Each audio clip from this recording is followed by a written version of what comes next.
नमस्कार, मैं नितिका शर्मा। आज हम बात करने वाले हैं जीडीपी पर। जीडीपी क्या होता है आपने थंबनेल में देख ही लिया होगा। हमारा टॉपिक आज का ये रहने वाला है। तो आज हम क्या क्या बात करने वाले हैं। सबसे पहले जीडीपी है क्या। देन हम बोलते हैं कि अगर देश की जीडीपी बढ़ रही है मतलब देश ग्रो कर रहा है ना, उन्नति कर रहा है देश, तो क्या सच में कर रहा है, ये हमारा टॉपिक रहेगा। अगर नहीं कर रहा तो क्यों नहीं कर रहा, कर रहा है तो क्यों कर रहा है, इन सब पे हम बात करने वाले हैं। और जीडीपी का हमारी लाइफ से, आम आदमी की लाइफ से कितना रिलेशन बैठता है, इन सब के बारे में आज हम बात करने वाले हैं।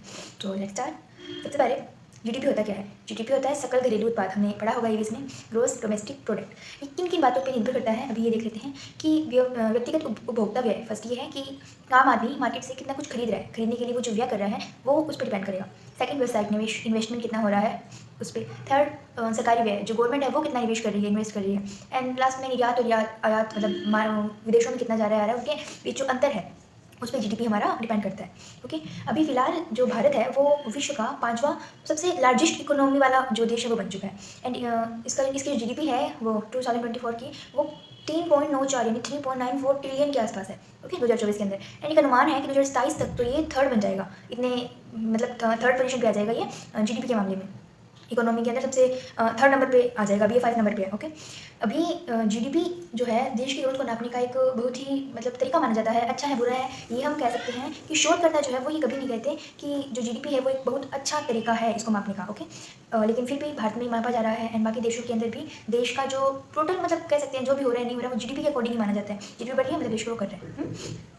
और अभी ये भी कोई नहीं पूछता कि मतलब इसके अंदर जो पैदा हो रहा है, जो पैदावार हो रही है पूरे देश के अंदर, जो भी हम डेवलप कर रहे हैं बस वो जीडीपी है। इसके अंदर ये नहीं मापा जा रहा जो पैदा हो रहा है वो अच्छा है कि बुरा है, उससे कुछ अच्छा होने वाला है हमारे लिए या कुछ बुरा होने वाला है। फॉर एग्जाम्पल, अगर हम घर बना रहे हैं तो जीडीपी बढ़ेगी, अगर हम दवाइयाँ बना रहे हैं तो भी जीडीपी बढ़ेगी, घर बना के अगर हम किसी को मार रहे हैं तो भी जीडीपी बढ़ेगी, अगर देश के लिए लड़ रहे हैं विदेश वालों से तो भी जीडीपी बढ़ेगी। तो इसमें ये नहीं देखा जाता कि किस लिए क्या काम हो रहा है, बस जीडीपी बढ़ेगी अगर पैदावार हो रही है तो।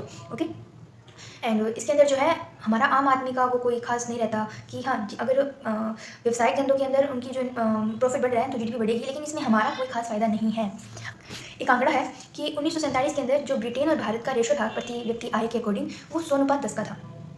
तो 1947 की बात है, 2024 तक आते आते आंकड़ा बढ़ना चाहिए था, बट आज ये 100:5 हो चुका है, तो ये आंकड़ा घट रहा है। तो इससे ये तो साफ साफ है कि जीडीपी अगर बढ़ रही है तो आम आदमी की जो व्यक्तिगत आय है वो ह्यूमन डेवलप बहुत कम हो रहा है। इससे ह्यूमन डेवलप का जीडीपी से कोई खास कनेक्शन नहीं है, अगर है तो वो एंटी प्रोपोर्शनल है। कैसे है वो हम समझ लेते हैं कि कोई मान लो उद्योगपति है और सॉरी जो ह्यूमन ग्रोथ है वो कैसे होगी। मान लो एक गाँव के अंदर बच्चे हैं, ठीक है, उनको पढ़ाने से जो है उनकी ग्रोथ होने वाली है, ह्यूमन डेवलपमेंट इसी में है, वो सारे बच्चे पढ़े। लेकिन एक उद्योगपति होगा वो क्या करेगा, उन सभी बच्चों को अपनी फैक्ट्री में काम पे लगाना चाहेगा, कम से कम फी में या फिर फ्री में, है ना।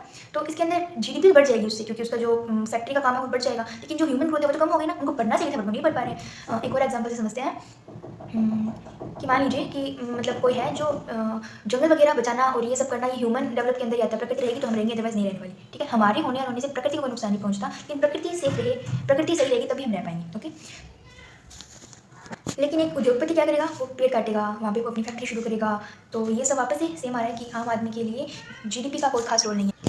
तो क्या हम कह सकते हैं कि जीडीपी का आम आदमी की लाइफ पे कोई भी इफेक्ट नहीं पड़ रहा है। तो हाँ, थोड़ा बहुत पड़ रहा है, जैसे it's called trigger down effect. जैसे मान लो कि एक बड़ा सा घड़ा है, ऊपर भर रहा है एंड उसके अंदर बीच में छेद है थोड़ा सा, तो थोड़ा जो थोड़ा मिल रहा है वो बाकी सबको मिल रहा है। एंड जो बड़ा वाला घड़ा है वो फैक्ट्री वगैरह की है। अब उद्योगपति होंगे, मतलब एक पिरामिड बना हुआ है। आपको पता है इंडिया में जो गरीब है वो गरीब होते जा रहे हैं, अमीर है वो अमीर होते जा रहे हैं। तो जीडीपी के अंदर, जीडीपी का इसके अंदर बहुत बड़ा हाथ है, हम कह सकते हैं। क्योंकि जो ऊपर वाले लोग हैं वो अगर बढ़े नहीं तो नीचे वाले, मतलब ऊपर वाले बढ़ रहे हैं, बीच वाले जो मीडियम है वो भी सिकुड़ रहे हैं वो पिरामिड भी, और नीचे वाला ऐसे हो रहा है, राइट। तो ये कह सकते हैं कि तो भी इसका सोल्यूशन तो कुछ पता नहीं। इसका सोल्यूशन बस ये हो सकता है कि जो सरकार है हमारी वो जो भी रूल्स बनाए ना वो सिर्फ उनके लिए ना बनाए, जो 21 लोग हैं या फिर जितने भी लोग हैं वो जो बहुत अमीर है, और उनके अकॉर्डिंग ना बना के पूरी मतलब राष्ट्र है, राष्ट्र किससे बनता है, राष्ट्रीय लोगों से बनता है। तो जितने भी हम लोग हैं सारे, अब एक फैमिली के एग्जाम्पल से देखते हैं कि एक फैमिली के अंदर 20 बंदे हैं, उसके अंदर एक तो खा खा के मोटा हो जा रहा है, बस खा रहा है, बाकी सबको एक ज़्यादा नसीब नहीं हो रहा है। तो उसकी मतलब फैमिली ग्रोथ, हाँ उसकी जीडीपी बढ़ सकती है कि उसकी तनख्वाह ज़्यादा हो रहा है, लेकिन वो पर्सनल किसी की भी ग्रोथ नहीं हो पा रही ना, वो बाकी सब तो ऐसे ही बैठे हैं। वैसा ही कुछ भारत के अंदर हो रहा है। तो